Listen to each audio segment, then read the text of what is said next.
Aquí Jordan Keller. Grabando esto supongo que para el archivo, o por si acaso. Si alguna vez alguien encuentra esta tablet, me gustaría hacerle una pregunta antes de empezar con mi historia. Quiero que pienses en ello de verdad, no es una pregunta retórica en este nuevo mundo. ¿Cuál es la única cosa, la única persona por la que estarías dispuesto a caminar directamente hacia el infierno, sabiendo que probablemente no hay camino de vuelta? Tómate un segundo, porque esa respuesta, he descubierto, es lo único que te mantiene en pie cuando todo lo demás se ha derrumbado. Es la brújula y el escudo, el único motor. El hedor a combustible diésel es tan intenso que se me pega a la garganta, casi puedo saborearlo. Un sabor químico y amargo. Mis dedos están entumecidos, torpes por el frío metálico de la noche, y lucho por conectar el diminuto cable al detonador. Cerca, oigo la risa grave y descuidada de un guardia. El sonido rechina en el silencio, profanándolo. Cada chasquido de una rama bajo una bota cercana me envía una descarga de hielo líquido por la columna vertebral. La superficie del tanque de combustible es áspera y fría bajo mi palma sudorosa. Un movimiento en falso, un ruido demasiado fuerte, y sé que este es mi último acto. Siento como mi respiración se queda atrapada en mis pulmones, un nudo apretado e imposible de tragar. Probablemente te estés preguntando cómo demonios he acabado en una situación como esta, agazapado en la oscuridad, a punto de volar por los aires las reservas de un campamento enemigo. Para que puedas entender la cadena de acontecimientos que me trajo hasta este preciso momento, es necesario que rebobine. Tengo que volver atrás, no solo unas horas, sino semanas. Todo comenzó mucho antes de que supiera de la existencia del sitio de emergencia Bravo, mucho antes de Papiel o de Web. Empezó con el polvo, el silencio y un mapa arrugado que era mi única fe. Empezó en las desoladas e interminables carreteras de un Kansas muerto. El mundo se había vuelto silencioso de una forma que resultaba antinatural y opresiva. El único sonido constante durante días era el zumbido irregular del motor de mi camioneta, un latido metálico que temía que se detuviera en cualquier momento. Conducía por la Interestatal 70 o lo que quedaba de ella. El asfalto estaba lleno de grietas y cubierto de una fina capa de polvo rojizo que se levantaba a mi paso. A ambos lados los campos de maíz estaban secos y muertos, las plantas inclinadas como un ejército de esqueletos suplicando al cielo. Llevaba días sin cruzarme con un alma viva, y la soledad era una presencia física, un peso en el asiento del copiloto. La esperanza era una mercancía peligrosa, un lujo que ya no podía permitirme. Sin embargo, la llevaba conmigo. Una pequeña brasa que me negaba a dejar apagar. Se alimentaba de un rumor, de las últimas palabras de un hombre que encontré en las afueras de Wichita, con la mirada ya perdida. Me habló de un gran centro de evacuación en Topeka, gestionado por la Guardia Nacional. Llevan allí a las familias. Me susurró con su último aliento. Esa frase se convirtió en mi mantra, en la única oración que conocía. Conducía hacia Topeka con el corazón encogido, repitiéndome una y otra vez que Scarlett y Tammy estarían allí, a salvo, esperándome. Mis provisiones se estaban agotando a un ritmo alarmante. La última lata de frijoles la abrí hace 2 días y la comí fría, sacándola con los dedos. El agua era aún más preciosa. Tenía 2 botellas y cada sorbo era un acto calculado, sintiendo el líquido tibio y con sabor a plástico bajar por mi garganta seca. Cada parada para buscar recursos era una lotería peligrosa. La mayoría de las tiendas y casas ya habían sido saqueadas hasta los cimientos, dejando solo estanterías vacías y el desorden de una desesperación pasada. En un pequeño supermercado al borde de la carretera, solo encontré el hedor a podrido y el zumbido de las moscas, un recordatorio de lo que les esperaba a los que no tenían suerte. La paranoia se había convertido en mi compañera de viaje más fiel. Mis ojos no dejaban de moverse, escaneando el horizonte, los espejos retrovisores, las sombras de los edificios abandonados. Cada coche varado en la cuneta era una posible emboscada. Cada movimiento en la lejanía, ya fuera un animal o simplemente el viento agitando una lona, hacía que mi mano se aferrara instintivamente al revólver que descansaba en el asiento a mi lado. El sueño era un respiro corto y lleno de sobresaltos, nunca más de 1 o 2 horas seguidas, acurrucado en la cabina de la camioneta, con el arma en mi regazo y un oído siempre alerta a los sonidos de la noche. Finalmente, a lo lejos, vi el contorno de la ciudad, Topeka. Mi corazón comenzó a latir con una fuerza dolorosa contra mis costillas. Era una mezcla de euforia y un miedo paralizante. ¿Y si no estaban allí? ¿Y si el hombre se había equivocado? Aparté esos pensamientos de mi mente con violencia. Tenían que estar allí. Conduje por las calles desiertas, una extraña normalidad en la ausencia total de vida. No había cuerpos en las calles, ni señales de lucha. Era un vacío pulcro y ordenado que resultaba mucho más inquietante que el caos. Era como si toda la ciudad simplemente se hubiera evaporado, dejando atrás su caparazón de hormigón y cristal. El centro de evacuación estaba en un instituto, tal y como había dicho el hombre. Las puertas principales estaban abiertas, invitando a entrar. Aparqué la camioneta y me acerqué a pie, con el revólver en la mano, sintiendo cada paso resonar en el silencio sepulcral. Un gran cartel de la Guardia Nacional colgaba torcido sobre la entrada, descolorido por el sol. Refugio seguro, registro obligatorio, decía. La visión de esas palabras me dio un pequeño y doloroso vuelco de esperanza. Entré y el olor a polvo y a papel viejo me golpeó. El vestíbulo estaba vacío pero ordenado. Había folletos esparcidos por el suelo y una mesa de registro volcada. Era evidente que alguien se había marchado de aquí, pero no con pánico. Recorrí los pasillos del instituto, mi voz resonando de forma extraña cuando llamé sus nombres. Scarlett, Tammy. Solo el eco me respondía. Las aulas estaban vacías, las sillas colocadas sobre las mesas como en un día de verano cualquiera. En el gimnasio encontré catres militares perfectamente alineados, algunos con mantas dobladas sobre ellos. Era un lugar fantasma, una escena congelada en el tiempo. Era la prueba de que algo había funcionado aquí, de que había habido orden, seguridad, pero se habían ido. La pregunta era dónde y por qué no quedaba nadie atrás. No había ni una nota ni una pista, solo el silencio y la sensación de haber llegado demasiado tarde. Pasé horas registrando cada rincón, mi esperanza inicial desvaneciéndose y convirtiéndose en una frustración helada. En la oficina del director encontré los registros, listas y listas de nombres, escritas a mano con una caligrafía pulcra. Mi dedo tembloroso recorrió las páginas buscando la letra K. Keller. Nada. Revisé la lista 3 veces, con el pulso martillándome en los oídos. No estaban. Nunca habían estado aquí. El hombre moribundo me había dado una pista falsa, un último sueño febril. La comprensión me golpeó con la fuerza de un puñetazo en el estómago, dejándome sin aire, apoyado contra la pared con la cabeza entre las manos. Estaba de vuelta en el punto de partida. El viaje de vuelta desde Topeka fue un borrón de desesperanza. Conducía sin rumbo, el depósito de gasolina peligrosamente bajo. La decepción era un veneno que se extendía por mis venas, haciendo que cada movimiento fuera pesado y laborioso. Durante 2 días apenas me moví, aparcado en un camino rural, mirando el horizonte sin verlo realmente. La idea de rendirme era una tentación cálida y seductora. Apagar el motor, cerrar los ojos y simplemente esperar. ¿Qué sentido tenía seguir? Estaba persiguiendo un fantasma en un mundo muerto. La foto de mi cartera, la de Scarlett y Tammy en el parque, parecía una reliquia de una vida completamente diferente, de otro hombre. Fue en la tercera noche de mi estupor cuando ocurrió. Estaba jugando con la radio de la camioneta, girando el dial por puro aburrimiento, esperando solo estática. Y entonces por un instante la capté. Una voz, débil, casi ahogada por el ruido blanco pero inconfundiblemente humana. Riley, punto de reunión. Repito, Fort Riley, militar activo. La transmisión se cortó tan rápido como había llegado. Me quedé helado con la mano en el dial. Fort Riley, una base militar. Tenía sentido. Si la Guardia Nacional había estado en Topeka, era lógico que se hubieran replegado a una instalación militar. La pequeña brasa de esperanza, casi extinguida, volvió a emitir un débil resplandor. No tenía suficiente gasolina para llegar a Fort Riley, ni de lejos. Eso significaba caminar. Pasé el resto de la noche preparando mi mochila con una nueva y frágil determinación. Empaqué la poca comida que me quedaba, llené mis botellas con agua de un arroyo cercano después de purificarla y cogí toda la munición que tenía. Dejar la camioneta era como cortarme una pierna. Era mi refugio, mi única pieza de tecnología funcional. Pero no tenía elección. Al amanecer cerré la puerta del vehículo por última vez y empecé a caminar hacia el noroeste, siguiendo la carretera como una cicatriz en la tierra. La caminata fue brutal. El sol de Kansas caía a plomo, incluso en otoño. El asfalto irradiaba calor y el aire era seco y polvoriento. Mis botas, que me habían servido bien, comenzaron a rozarme los talones hasta dejarme la piel en carne viva. El peso de la mochila era una tortura constante, cada correa clavándose en mis hombros. El mundo a pie es diferente. Más lento, más íntimo y mucho más peligroso. Cada sonido me hacía saltar. El susurro del viento en la hierba alta podía ser el arrastrar de pies de uno de ellos. Cada vez que tenía que desviarme de la carretera para evitar un bloqueo de coches, me sentía expuesto y vulnerable.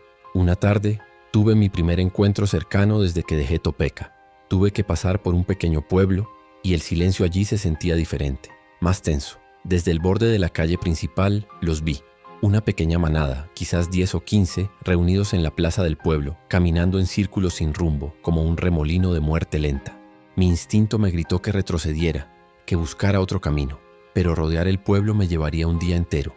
Decidí arriesgarme moviéndome por los patios traseros de las casas, agachado detrás de las vallas, con el corazón en la boca.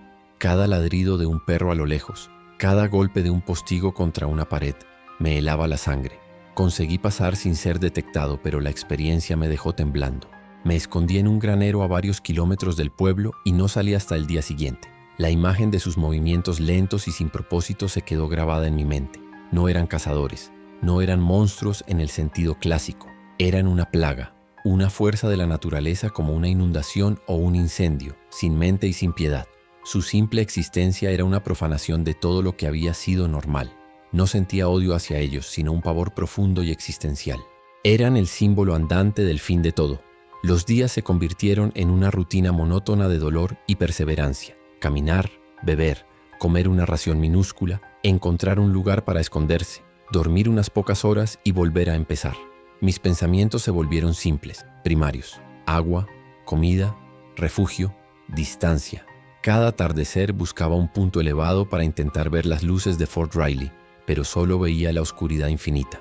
Empecé a hablar conmigo mismo más a menudo, no solo con ellas. Narraba lo que veía, describía el color del cielo, contaba mis pasos. Era una forma de anclar mi mente, de evitar que se disolviera en la desesperación y la fatiga. El hambre se convirtió en un dolor constante en mi vientre, una garra que se apretaba y se soltaba. Empecé a buscar cosas que normalmente nunca habría considerado comida. Bayas silvestres que vagamente recordaba como seguras de un viejo manual de supervivencia, raíces que desenterraba con mi cuchillo. La mayoría de las veces no encontraba nada, y el esfuerzo solo me dejaba más agotado.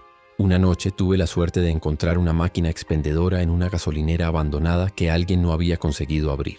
Rompí el cristal con una piedra y conseguí una bolsa de patatas rancias y una barrita de chocolate derretida y vuelta a solidificar. Fue el mejor manjar que había probado en semanas. Finalmente, después de lo que parecieron años, pero probablemente fueron 8 o 9 días, lo vi.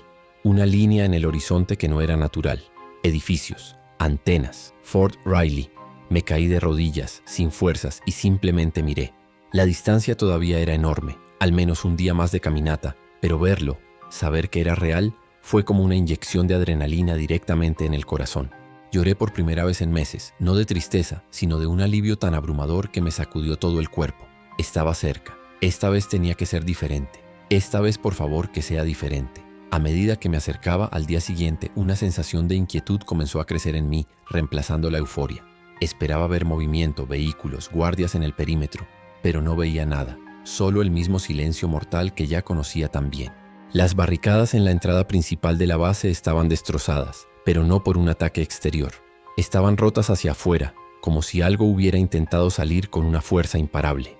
Había vehículos militares volcados y quemados, sus esqueletos negros contra el cielo gris. Un humo fino y oscuro se elevaba lentamente desde algún lugar en el interior de la base. Un hilo perezoso que hablaba de un fuego reciente. Me detuve a 1 kilómetro de la entrada, escondido entre unos árboles, observando con mis binoculares. La escena era de una desolación total. No había banderas ondeando.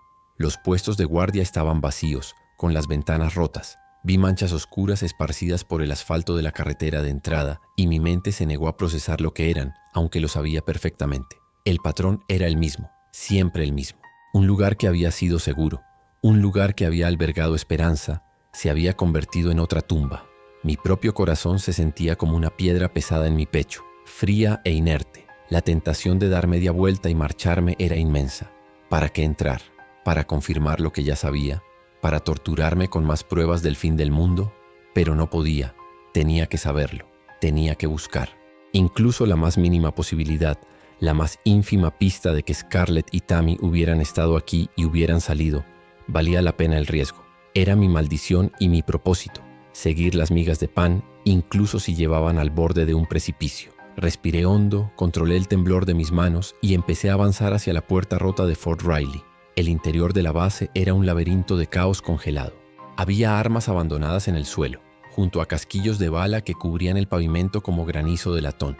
Los edificios tenían las puertas abiertas de par en par, las ventanas rotas. En las paredes de la cantina había agujeros de bala y salpicaduras de sangre seca que contaban la historia de una última defensa desesperada. Cada paso que daba era sobre los restos de un último reducto de la civilización. El aire estaba cargado con el olor metálico de la sangre vieja y un hedor dulzón a descomposición que el viento no conseguía llevarse. Registré el cuartel principal primero, moviéndome con una lentitud metódica, despejando cada habitación antes de entrar. Mi mente estaba en un estado de alerta máxima, pero mi corazón estaba extrañamente adormecido. Era un mecanismo de defensa, una forma de distanciarme del horror que me rodeaba para poder seguir funcionando. Buscaba cualquier cosa, un registro, una nota, un diario, algo que me dijera que mi viaje no había sido en vano. Pero todo estaba revuelto, saqueado, destruido.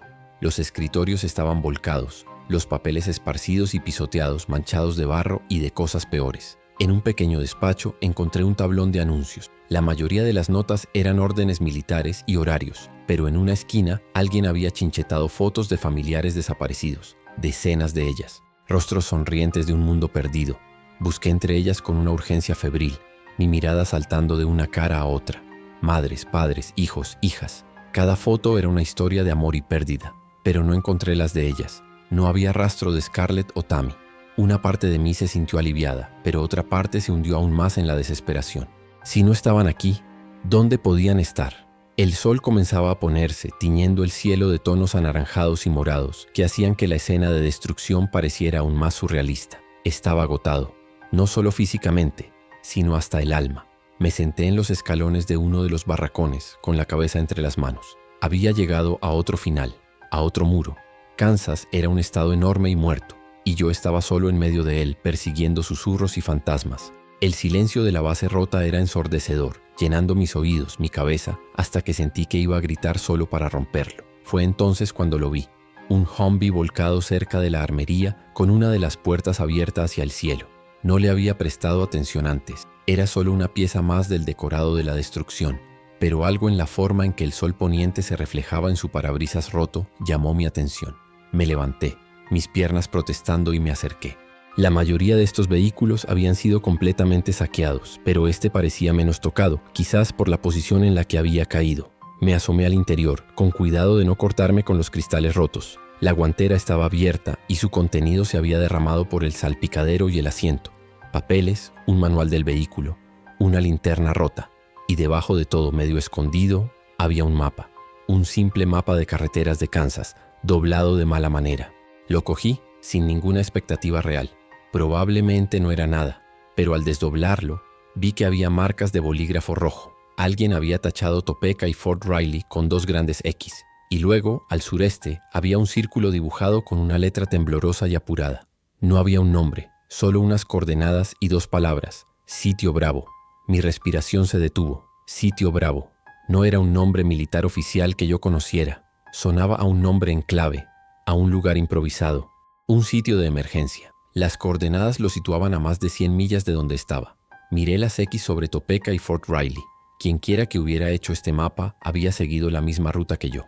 Había buscado los mismos lugares seguros y los había encontrado vacíos o destruidos. Y su siguiente parada, su siguiente esperanza, era este Sitio Bravo. No era una garantía, ni mucho menos, pero era más que un rumor. Era una pista tangible. Aferré el mapa con tanta fuerza que mis nudillos se pusieron blancos.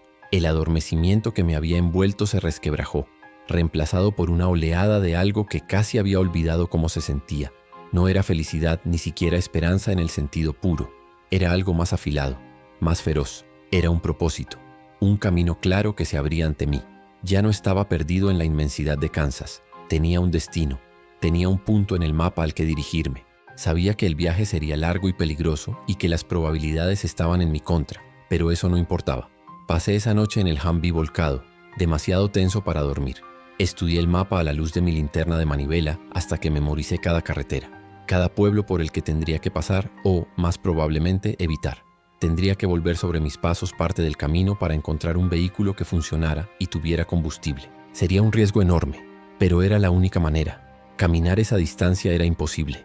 Mi mente, que había estado a punto de apagarse por la desesperación, ahora trabajaba a toda velocidad, calculando riesgos, planificando rutas, resolviendo problemas. Al amanecer, abandoné Fort Riley sin mirar atrás. La base ya no era una tumba para mí, sino un punto de inflexión. El lugar donde la suerte o el destino o la pura casualidad me había arrojado un salvavidas en medio de un océano de nada. Mientras caminaba de vuelta por la carretera desierta, el mapa estaba a salvo en el bolsillo interior de mi chaqueta. Un secreto cálido contra mi pecho. Cada paso ya no era un esfuerzo sin sentido, sino un movimiento hacia un objetivo, hacia el Sitio Bravo. hacia la única posibilidad que me quedaba en el mundo.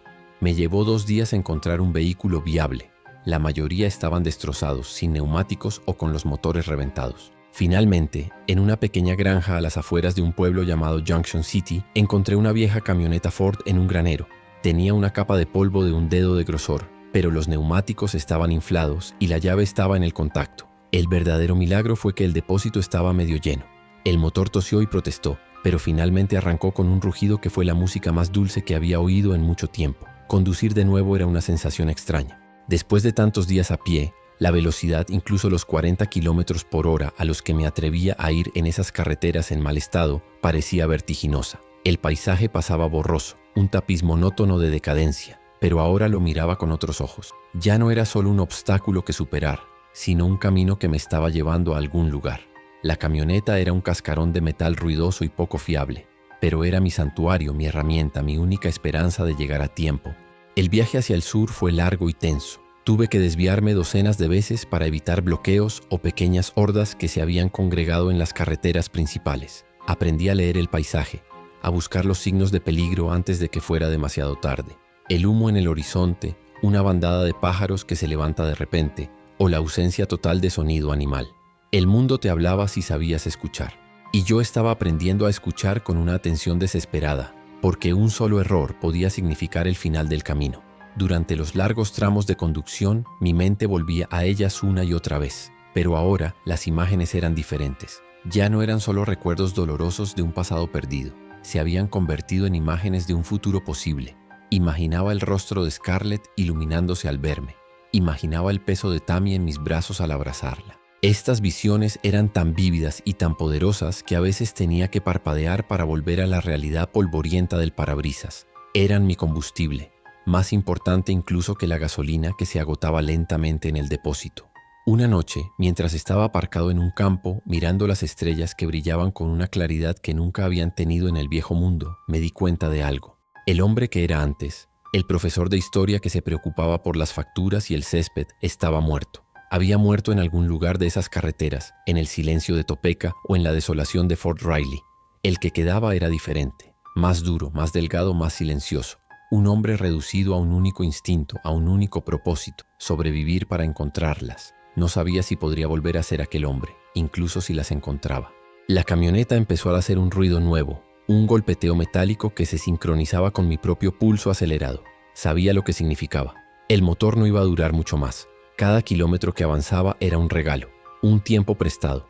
La urgencia se apoderó de mí con una nueva intensidad. Apreté más el acelerador forzando el motor, ignorando el riesgo. Tenía que llegar antes de que mi suerte y mi vehículo se agotaran por completo. La aguja de la gasolina estaba coqueteando peligrosamente con el vacío. Finalmente, según mis cálculos y el mapa, estaba cerca. Las llanuras interminables comenzaron a dar paso a colinas suaves y a un terreno más accidentado. El paisaje se estaba volviendo más fácil de defender, más estratégico. Si yo fuera a construir un refugio, lo haría en un lugar como este. El sol estaba bajo en el cielo, y decidí apagar el motor y esperar.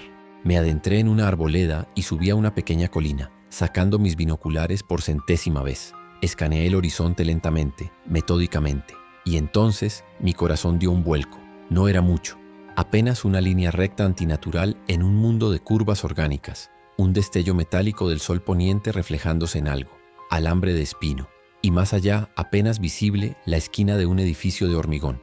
Estaba a kilómetros de distancia, pero era inconfundible. Era una estructura hecha por el hombre, y no era una ruina. Estaba intacta. Sitio Bravo. Lo había encontrado. Una oleada de algo que no me atrevía a llamar alivio, sino más bien una confirmación electrizante, recorrió mi cuerpo. Me quedé allí, mirando hasta que la oscuridad se tragó la vista, grabando la ubicación en mi mente. Me preparé para la aproximación final. Sabía que no podía simplemente conducir hasta la puerta. Si el lugar estaba activo, dispararían a cualquier cosa que se acercara sin previo aviso. Tenía que ser inteligente. Tenía que parecer lo que era, un superviviente solitario, no una amenaza. Decidí esperar al amanecer y acercarme a pie, dejando la camioneta atrás a una distancia segura. Sería un gesto de buena fe. Pasé la noche en vela, el motor de la camioneta finalmente silencioso, con la vista fija en la oscuridad en la dirección de la base, mi mente corriendo a través de todos los escenarios posibles. El primer rayo de sol fue mi señal. Me deslicé fuera de la camioneta. El aire de la mañana frío y cortante contra mi piel. Cada movimiento era deliberado, lento, intentando no hacer el más mínimo ruido. La base, ahora visible bajo la luz gris del amanecer, parecía una bestia dormida y peligrosa. Comencé la larga caminata a través del campo abierto que me separaba de la entrada. Cada paso se sentía como una eternidad. Me sentía completamente expuesto, como un insecto arrastrándose por una mesa, consciente de que en cualquier momento una mano gigante podría aplastarme. El corazón me latía con un ritmo pesado y constante en los oídos. Decidí no llevar el revólver en la mano. Lo dejé en su funda, a la vista, pero no en una postura amenazante. Mi mochila pesaba sobre mis hombros, llena de mis escasas posesiones, pero también era una señal. Los saqueadores y los hostiles viajan ligeros, listos para correr. Un hombre con una mochila pesada es un hombre que viaja, que busca un lugar donde quedarse, o al menos eso esperaba que interpretaran. El rocío de la mañana empapaba la parte inferior de mis vaqueros, un frío húmedo que se filtraba hasta los huesos, añadiendo una miseria más a la tensión que me atenazaba el cuerpo. Estaba a unos 200 metros de la puerta principal cuando ocurrió. Una voz. No era humana, no directamente. Era metálica, amplificada, resonando desde un altavoz invisible con una autoridad que no admitía discusión. ¡Alto ahí! No de un paso más. La orden me golpeó con la fuerza de una pared y me congelé en el acto con un pie a medio levantar. El sonido era tan fuerte, tan repentino en el silencio de la mañana que casi me caigo del susto. Sentí docenas de ojos invisibles fijos en mí desde las almenas y las aspilleras de la muralla. De rodillas, las manos donde pueda verlas sobre la cabeza. La voz no tenía tono, ni emoción. Era pura instrucción. Obedecí sin dudarlo, bajando lentamente hasta que mis rodillas tocaron el asfalto frío y agrietado de la carretera de acceso. El impacto fue doloroso, pequeñas piedras afiladas clavándose en mis rótulas a través de la tela de los vaqueros. Levanté las manos despacio, entrelazando los dedos detrás de mi cabeza, adoptando la postura universal de la rendición. Mi mente estaba en blanco, concentrada únicamente en no hacer ningún movimiento brusco que pudiera ser malinterpretado. El tiempo se estiró hasta volverse pegajoso. Cada segundo era una gota de sudor frío que me recorría la espalda. El sol comenzaba a calentar, pero yo sentía un frío glacial. Podía sentir las miras de varios rifles apuntándome, una presión invisible en mi pecho, en mi frente. Cualquier músculo tenso, cualquier tic nervioso podía ser el final. Intenté regular mi respiración, inhalando por la nariz, exhalando por la boca, pero el aire parecía no llegar a mis pulmones. El silencio que siguió a la orden fue casi peor que la propia voz, un vacío lleno de amenazas. ¿Estás solo? La pregunta metálica cortó el aire. Tragué saliva, mi garganta tan seca como el polvo. Sí, grité, mi propia voz sonando extraña, ronca por el desuso y el miedo. Estoy solo, no busco problemas, solo busco un lugar seguro. Esperé, con los músculos de los brazos y la espalda ardiendo por la postura forzada. La espera era una tortura. No sabía si estaban debatiendo si dispararme o no, si estaban comprobando el perímetro, o si simplemente estaban disfrutando de su posición de poder. ¿Qué tienes en la mochila? La voz de nuevo. Tenía que responder con cuidado, con la verdad, pero sin darles una razón para desconfiar. Comida, agua, un mapa, ropa, munición para mi revólver. Nada más. Pueden comprobarlo. Vengo en son de paz. Estuve en Topeka y en Fort Riley. Ambos han caído. Buscaba supervivientes. Buscaba a mi familia. La última frase salió con más emoción de la que pretendía. Un temblor de desesperación que no pude contener. Pasó otro minuto que pareció una hora. El sol subía más alto y el asfalto empezaba a quemar a través de mis pantalones. El dolor en mis rodillas era agudo y mis brazos se sentían como plomo. Justo cuando pensaba que no podría aguantar más, oí el chirrido de una puerta metálica. Levanté la vista lo justo para ver a 3 figuras saliendo de una pequeña puerta lateral junto a la entrada principal. Llevaban equipo táctico completo y rifles de asalto levantados, moviéndose con una eficiencia entrenada que me dijo que no eran aficionados. Se acercaron a mí en una formación en V, 2 flanqueándome mientras uno se acercaba por detrás. Sentí la punta de un cañón presionar contra la base de mi cráneo. «No te muevas», dijo una voz humana, esta vez real, grave y peligrosamente tranquila. El hombre me quitó el revólver de la funda con una rapidez profesional. Luego, manos expertas y nada gentiles me quitaron la mochila de la espalda, tirándola al suelo a unos metros de distancia. Uno de los otros soldados la abrió y empezó a registrar su contenido con la punta de su rifle. Me ordenaron que me levantara, despacio. Mis piernas temblaban tanto que apenas me sostenían. Me cachearon de arriba abajo, sus manos firmes y profesionales buscando armas ocultas, cualquier cosa que pudiera suponer una amenaza. Cuando se aseguraron de que estaba limpio, el que parecía el líder me hizo un gesto con la cabeza hacia la puerta. «Camina». Con un rifle apuntándome a la espalda, entré en el sitio bravo. La pesada puerta de metal se cerró detrás de mí con un golpe sordo y definitivo que sonó como el fin de una etapa de mi vida y el comienzo de otra. El interior de la base era un microcosmos de civilización al borde del abismo. Vi a soldados y civiles trabajando codo con codo, reforzando una sección del muro, transportando cajas de suministros. Sus rostros estaban tensos, delgados, con la mirada cansada de aquellos que no duermen lo suficiente. El aire olía a sudor, a metal y a una especie de sopa de verduras que se cocinaba en algún lugar. A pesar de la actividad, había una atmósfera de tensión contenida, como el aire antes de una tormenta. Este no era el refugio seguro que había imaginado. Era una guarnición bajo asedio. Me llevaron directamente a un pequeño edificio de oficinas, a una habitación sin ventanas que probablemente había sido un almacén. Solo había una mesa de metal y 2 sillas. Me ordenaron que me sentara y me dejaron solo, cerrando la puerta con llave. La oscuridad era casi total, salvo por la luz que se filtraba por debajo de la puerta. El silencio en la habitación era un marcado contraste con el zumbido de actividad del exterior. Me senté allí, en la silla fría, y el agotamiento de los últimos días, de las últimas semanas, me golpeó de repente. El subidón de adrenalina se desvaneció, dejándome vacío y tembloroso. La espera fue larga. Intenté ordenar mis pensamientos, preparar mi historia. Tenía que convencerles de que era quien decía ser. Mi vida, y lo que era más importante, mi búsqueda, dependían de ello. Escuchaba los sonidos apagados del exterior, pasos, órdenes gritadas, el ruido lejano de un generador. Cada sonido alimentaba mi ansiedad. ¿Qué estaba pasando? Habían encontrado algo en mi mochila que les hiciera sospechar. El mapa, con sus marcas, podría parecer el plan de un explorador enemigo. Mi mente empezó a crear escenarios terribles. Finalmente la puerta se abrió de golpe. La luz repentina me hizo entrecerrar los ojos. 2 de los soldados que me habían traído entraron seguidos por una mujer. Era alta, con el pelo oscuro recogido en un moño apretado y práctico. Vestía uniforme militar, pero sin insignias de rango visibles, aunque la forma en que los soldados se comportaban a su alrededor dejaba clara su autoridad. Su rostro era severo, con líneas de expresión marcadas por la preocupación y la falta de sueño, y sus ojos oscuros me analizaron con una intensidad penetrante que me hizo sentir completamente transparente. Ella se sentó en la silla frente a mí, colocando mi mochila y mi revólver sobre la mesa. No dijo nada durante un largo minuto, simplemente me estudió. Su silencio era una herramienta mucho más intimidante que cualquier grito. «Mi nombre es Teniente Coronel Papiel», dijo finalmente. Su voz era tranquila, controlada, pero con un filo de acero. «Estoy al mando de este lugar, y ahora mismo tú eres mi problema más inmediato. Así que vas a contarme tu historia otra vez desde el principio, y te sugiero que no omitas ni un solo detalle». Así que hablé. Le conté todo, mi voz monótona por el agotamiento. Le hablé de mi vida antes de que todo se viniera abajo, de mi mujer, Scarlett, y de mi hija de 7 años, Tammy.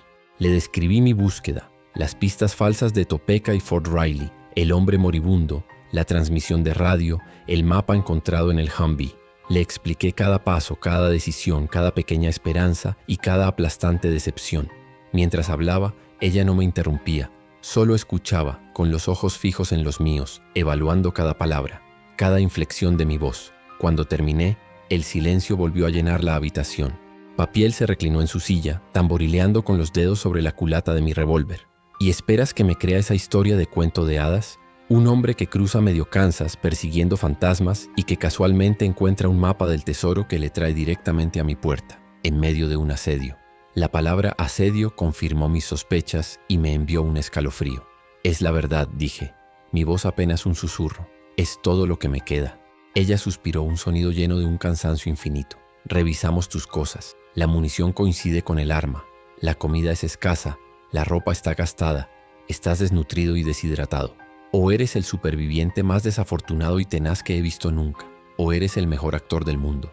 Se inclinó hacia adelante, su mirada se endureció. «Y ahora mismo no tengo tiempo para juegos. Así que dime, ¿por qué debería confiar en ti? ¿Por qué no debería meterte en una celda y olvidarme de ti?» La miré directamente a los ojos, reuniendo la última pizca de fuerza que me quedaba. «Porque no tengo ninguna razón para mentir. No quiero sus suministros, no quiero su base. Solo quiero saber si mi familia está aquí, o si estuvieron aquí. Necesito saber si están vivas. Eso es todo. Después de eso me iré. Solo necesito saberlo». Mi voz se quebró al final. La desesperación cruda y desnuda en mi rostro era la única prueba que podía ofrecer. No tenía nada más. Papiel me sostuvo la mirada durante lo que pareció una vida entera. Pude ver un debate interno en sus ojos, la desconfianza del soldado luchando contra algo más, quizás un atisbo de compasión, o quizás simplemente el reconocimiento de una desesperación similar a la suya. Finalmente apartó la vista y asintió lentamente para sí misma, como si hubiera tomado una decisión. «Está bien, Keller», dijo, su tono ligeramente más suave. «Vamos a comprobar tu historia. Ven conmigo». El alivio fue tan intenso que sentí que mis piernas iban a ceder cuando me levanté. Me guió fuera de la sala de interrogatorios y a través de la base hasta un edificio que servía como centro de mando. En el interior, el aire estaba cargado de tensión y del olor a café quemado. Varios operadores de radio hablaban en voz baja en sus micrófonos y un gran mapa táctico de la zona cubría una de las paredes, lleno de marcas y chinchetas rojas. Me llevó a un rincón donde había varias cajas de cartón llenas de archivos y carpetas. «Estos son los registros de todos los civiles que han pasado por Bravo desde el principio», explicó. «Si tu familia estuvo aquí, sus nombres estarán en estas listas», continuó Papiel, su voz puramente profesional de nuevo.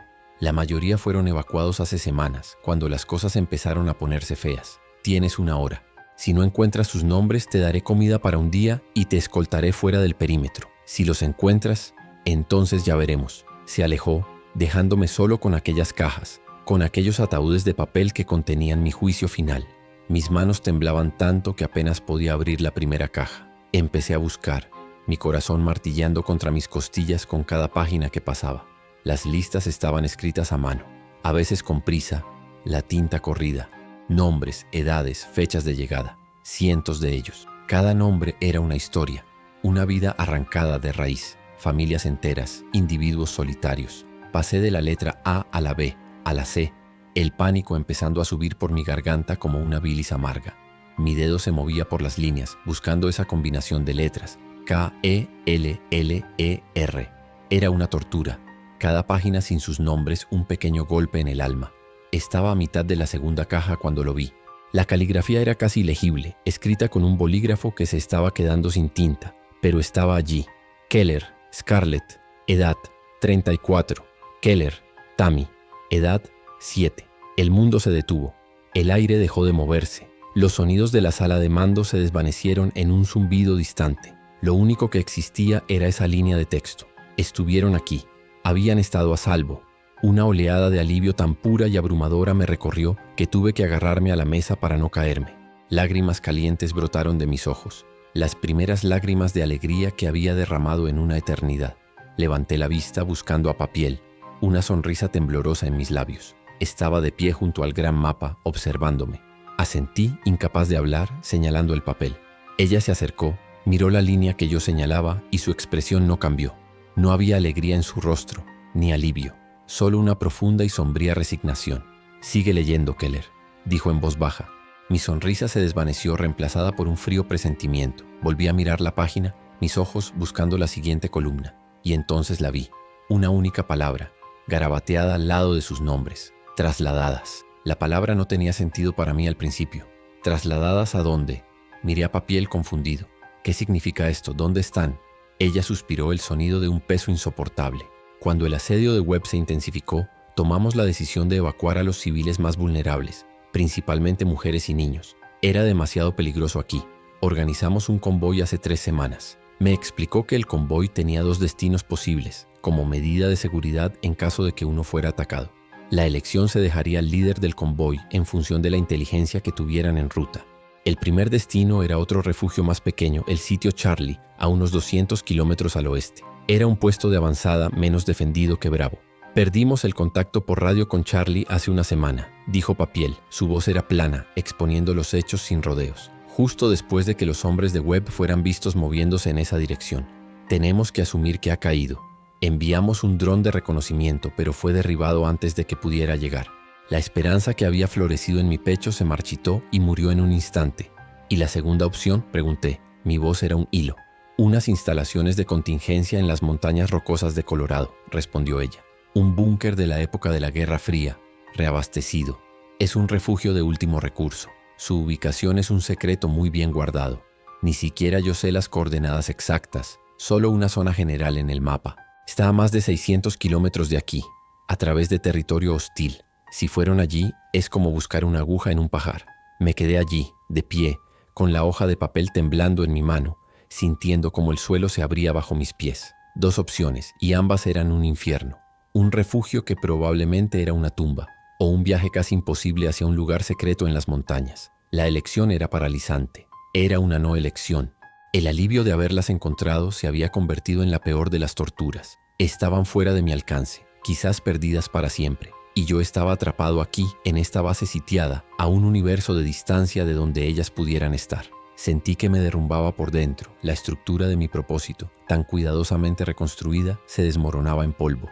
Papiel debió ver la devastación en mi rostro. «Lo siento, Keller», dijo, y por primera vez su voz tenía un matiz de genuina compasión. «Ojalá tuviera mejores noticias para ti. Ojalá pudiera darte un vehículo y suministros y enviarte en tu camino. Pero no puedo. Apenas tenemos suficiente para mantenernos. Webb nos tiene clavados aquí.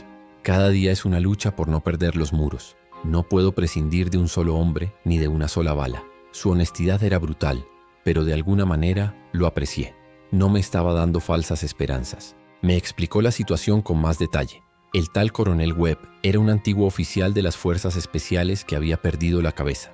Había reunido a una banda de saqueadores y desertores, más de 100 hombres bien armados y sin escrúpulos. Creía que Bravo tenía un arsenal de armas y un almacén lleno de comida, y estaba decidido a tomarlo por la fuerza. Llevaban semanas intercambiando disparos, probando las defensas, desgastando a los defensores de Bravo poco a poco.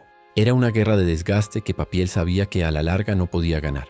Durante los 2 días siguientes me convertí en una sombra en la base. Papiel me permitió quedarme, quizás por lástima. Me dieron una ración de comida al día y un catre en una barraca con otros civiles. Pasaba la mayor parte del tiempo en las murallas observando. Observaba a los hombres de Webb a través de binoculares, sus campamentos improvisados, sus patrullas, y escuchaba. Escuchaba el constante y lejano tableteo de los disparos, el sonido ocasional de una explosión. Escuchaba la tensión en las voces de los soldados, veía el agotamiento en sus ojos. La sensación de impotencia era sofocante. Estaba atrapado. Cada día que pasaba aquí era un día que no estaba buscando a Scarlett y a Tammy. Cada día, la posibilidad de encontrarlas con vida disminuía. El sitio Charlie podría haber caído hace días o semanas. Las montañas de Colorado eran un sueño inalcanzable. Me sentía como una rata en una jaula, mientras el tiempo, mi recurso más preciado, se me escapaba entre los dedos como arena. La desesperación comenzó a transformarse en una rabia fría y latente. Empecé a estudiar al enemigo.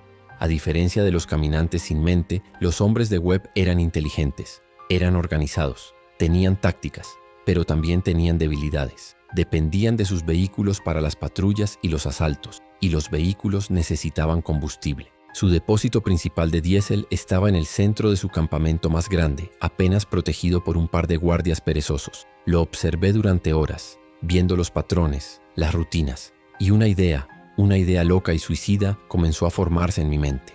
No era un soldado, era un profesor de historia, pero había aprendido a sobrevivir. Había aprendido a ser silencioso, a moverme en la oscuridad, y sobre todo estaba desesperado. Y un hombre desesperado es capaz de cualquier cosa. La idea era simple en su concepción y casi imposible en su ejecución. Infiltrarme en su campamento por la noche, colocar una carga explosiva en su depósito de combustible, crear una distracción lo suficientemente grande, un caos lo suficientemente masivo como para obligarles a retroceder, a romper el asedio, aunque solo fuera temporalmente. Si podía darles a Papiel y a sus soldados un respiro, si podía levantar el asedio, entonces ella podría prescindir de los recursos que yo necesitaba. Un vehículo, algo de gasolina, comida, sería mi billete de salida. Sería mi única oportunidad de convertir una de esas 2 opciones infernales en una posibilidad real. Era una apuesta terrible, con mi vida como única ficha sobre la mesa, pero quedarme allí, pudriéndome lentamente en la desesperación, ya no era una opción. Era mejor morir intentándolo que vivir sin hacer nada. Esa noche fui a buscar a Papiel. La encontré en su despacho, estudiando el gran mapa táctico bajo la luz de una única lámpara. Su rostro estaba demacrado por el cansancio. No levantó la vista cuando entré. «¿Qué quieres, Keller?», le expuse mi plan. Con calma, con lógica, señalando en un pequeño mapa que había dibujado la ubicación del depósito, las rutas de las patrullas, los puntos ciegos en su vigilancia. Le expliqué cómo podía hacerlo, qué necesitaba. 2 de sus cargas explosivas improvisadas y un detonador a distancia. Ella me escuchó en silencio, sin interrumpir. Cuando terminé, Finalmente levantó la vista del mapa y me miró. Su expresión era ilegible. No había sorpresa ni burla, solo una evaluación fría y tranquila. ¿Sabes cuáles son las probabilidades de que salgas de allí con vida?, preguntó. Su voz era apenas un susurro. Probablemente nulas, respondí con sinceridad. Pero mis probabilidades de encontrar a mi familia si me quedo aquí son exactamente 0. Así que en realidad no tengo nada que perder. Papiel se levantó y caminó hacia la ventana, mirando hacia la oscuridad donde se encontraba el enemigo. Pude ver el peso de su mando en sus hombros, la carga de todas las vidas de las que era responsable. Mi plan era una locura, una imprudencia, pero también era una oportunidad, una pequeña y desesperada grieta en el muro que los rodeaba. Podía ver la lucha en su interior, la comandante sopesando el riesgo contra la posible recompensa. La vida de un hombre a cambio de la posible supervivencia de su base. Finalmente se dio la vuelta y me miró de nuevo. Sus ojos oscuros parecían haber tomado una decisión. No dijo que sí, no dijo que no, simplemente me hizo una pregunta. Dices que eras profesor de historia. ¿Qué lección de la historia se aplica a nuestra situación, Keller? La pregunta me tomó por sorpresa.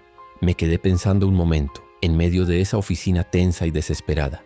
Y entonces la respuesta vino a mí, que no hay fortaleza por grande que sea, que no pueda caer desde dentro, y no hay asedio que no pueda romperse con un solo acto audaz. Ella asintió muy lentamente, una única vez. Un músculo se contrajo en su mandíbula. Prepara lo que necesites de la armería, dijo. Su voz era firme, resolutiva.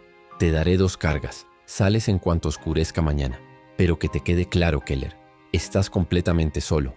No hay rescate, no hay apoyo. Si te atrapan, Bravo no te conoce. Me estaba dando la cuerda para que me ahorcara o para que construyera un puente. La elección y las consecuencias eran enteramente mías. Pasé el día siguiente en un estado de trance enfocado. El mundo exterior a mi misión desapareció. Ignoré las comidas, la conversación apagada de los otros civiles, el paso de las horas. Todo mi ser estaba concentrado en la tarea que tenía por delante. En la armería, un sargento anciano y de rostro cansado me entregó las 2 cargas explosivas. Eran paquetes densos y maleables, envueltos en cinta aislante, con cables de colores saliendo de un lado. El peso de estas en mis manos era real, una promesa de destrucción.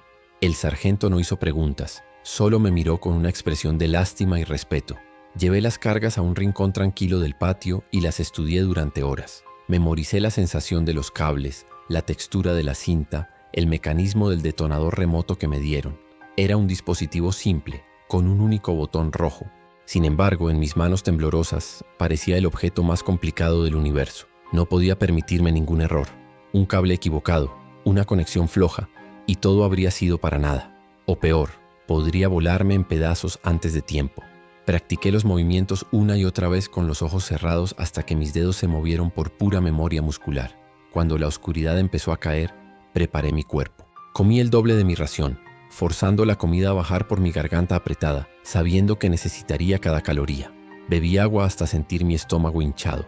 Me puse la ropa más oscura que tenía y me froté barro y hollín en la cara y en las manos para borrar cualquier brillo de mi piel pálida. Por último, saqué la foto de Scarlett y Tammy de mi bolsillo. Miré sus rostros sonrientes, grabando cada detalle en mi mente. Volveré a por vosotras, susurré en el silencio. Lo prometo. La noche no tenía luna, un regalo inesperado. Las nubes cubrían las estrellas, envolviendo el mundo en un manto de oscuridad casi total. Papiel me encontró cerca de una pequeña puerta de servicio en la muralla oeste, lejos del portón principal. No estaba sola. Los 3 soldados que me habían recibido estaban con ella, sus rostros sombríos bajo los cascos. Ninguno de ellos dijo nada. Papiel solo me entregó un par de gafas de visión nocturna. Te darán una ventaja, dijo. Buena suerte, Keller. Era una despedida, no una bendición. Salir por la puerta fue como sumergirse en agua fría. El aire de la noche me envolvió, cargado con el olor a tierra húmeda y vegetación en descomposición. La puerta se cerró detrás de mí con un suave clic y estaba solo. El silencio aquí fuera era diferente al silencio de la base. Estaba vivo, lleno de pequeños ruidos, el croar de una rana, el zumbido de insectos, el susurro del viento en la hierba alta. Cada sonido era una amenaza potencial. Empecé a moverme, agachado, un paso cada vez, mi cuerpo tenso como un alambre de acero. El viaje hasta el perímetro del campamento de Webb fue la caminata más larga de mi vida. Tardé casi 2 horas en cubrir lo que probablemente era menos de 1 milla. Usé las gafas de visión nocturna en ráfagas cortas, el mundo convirtiéndose en un fantasmagórico tono de verde y negro. Veía las patrullas enemigas, sombras moviéndose en rutas predecibles. Esperaba a que pasaran, aplastado contra el suelo, mi corazón latiendo tan fuerte que temía que pudieran oírlo. El miedo era una cosa física, un sabor metálico en la boca. Finalmente llegué a la valla de alambre de espino que marcaba el borde exterior de su campamento. Estaba mal construida, más una barrera psicológica que una defensa real. Encontré un lugar donde el alambre estaba flojo y empecé a retorcerme por debajo, con cuidado de que mi ropa no se enganchara.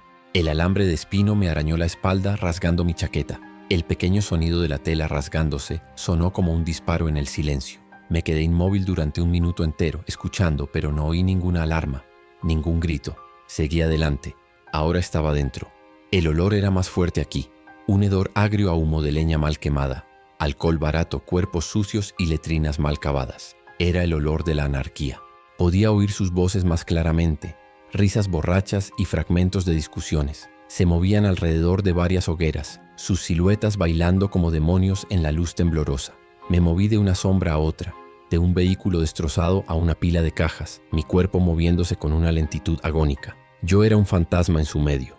El tanque de combustible estaba exactamente donde lo había visto con los prismáticos. Una gran vejiga de lona negra, con capacidad para miles de litros, situada cerca de su flota de camionetas y motocicletas. Había 2 guardias, como estaba previsto, pero no estaban alerta. Estaban sentados en cajas, compartiendo una botella y hablando en voz baja. Su complacencia era mi única aliada. Tuve que esperar casi 20 minutos, escondido detrás de una pila de neumáticos viejos, hasta que uno de ellos se levantó para ir a orinar y el otro se distrajo mirando el fuego. Era mi oportunidad. Corrí los 10 metros que me separaban del tanque, agachado, sintiéndome terriblemente visible.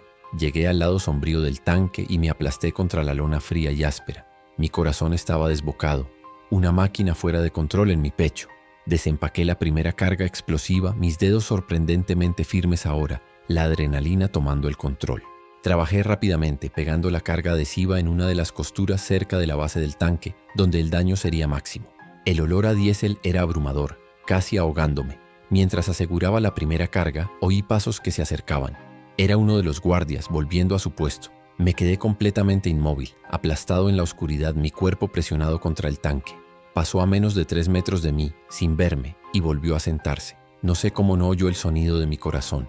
Esperé varios minutos más, mis piernas empezando a acalambrarse por la postura agachada, y luego empecé a trabajar en la segunda carga, colocándola en el lado opuesto para asegurar una ruptura completa. Conectar los cables fue la parte más difícil. Eran pequeños, y la oscuridad era casi total.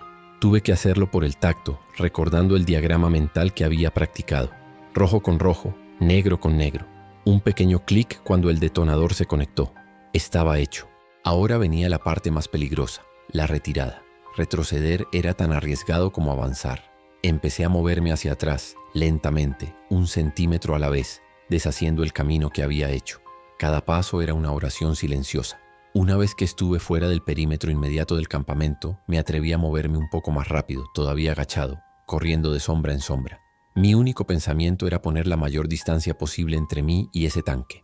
No paré hasta que llegué a una pequeña colina a unos 300 metros de distancia. El mismo lugar desde donde había observado la base anteriormente. Caí detrás de una gran roca, jadeando, mi pecho ardiendo. Saqué el detonador del bolsillo. Su superficie de plástico era lisa y fría en mi mano sudada. Miré hacia el campamento. Las hogueras todavía ardían. Los guardias todavía estaban sentados, ajenos al destino que estaba a punto de caer sobre ellos. Por un instante dudé. Esto era real. Estaba a punto de desatar el infierno. Pero entonces pensé en Scarlett y en Tammy. Pensé en el sitio Charlie y en las montañas de Colorado. Pensé en mi tiempo agotándose. Cerré los ojos, respiré hondo y apreté el botón rojo. Por una fracción de segundo no pasó nada. Y entonces el mundo se iluminó. Una bola de fuego silenciosa y cegadora floreció en el corazón del campamento, tan brillante que me deslumbró momentáneamente. Sentí la onda de presión antes de oírla. Una fuerza invisible que me empujó contra la roca y me sacó el aire de los pulmones. Y luego vino el sonido. Un rugido profundo y ensordecedor que sacudió la tierra, un monstruo sonoro que pareció rasgar el propio cielo. El calor de la explosión me golpeó en la cara como una puerta de horno abierta. El caos que siguió fue absoluto. Gritos de pánico y dolor cortaron el aire.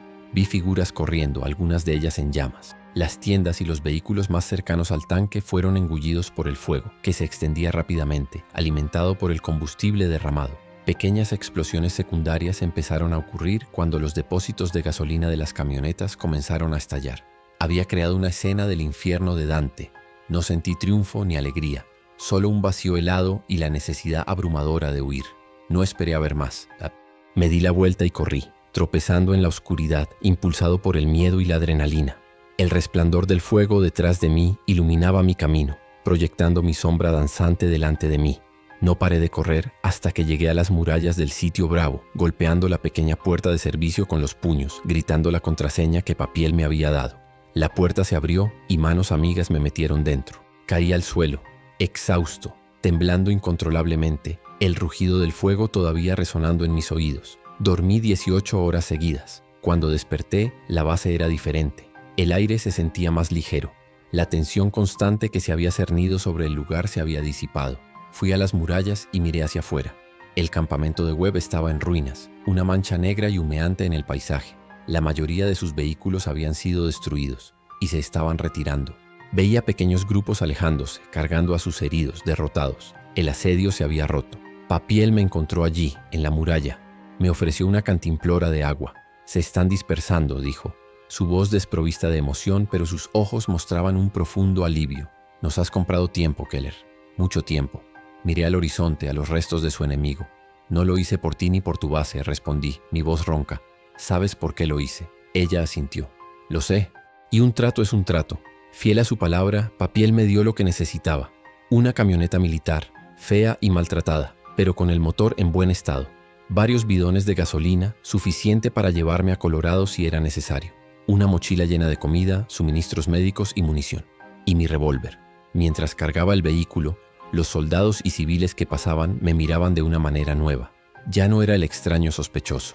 Era el hombre que había caminado hacia el fuego por ellos. Algunos asentían con la cabeza en señal de respeto. Yo simplemente lo ignoraba.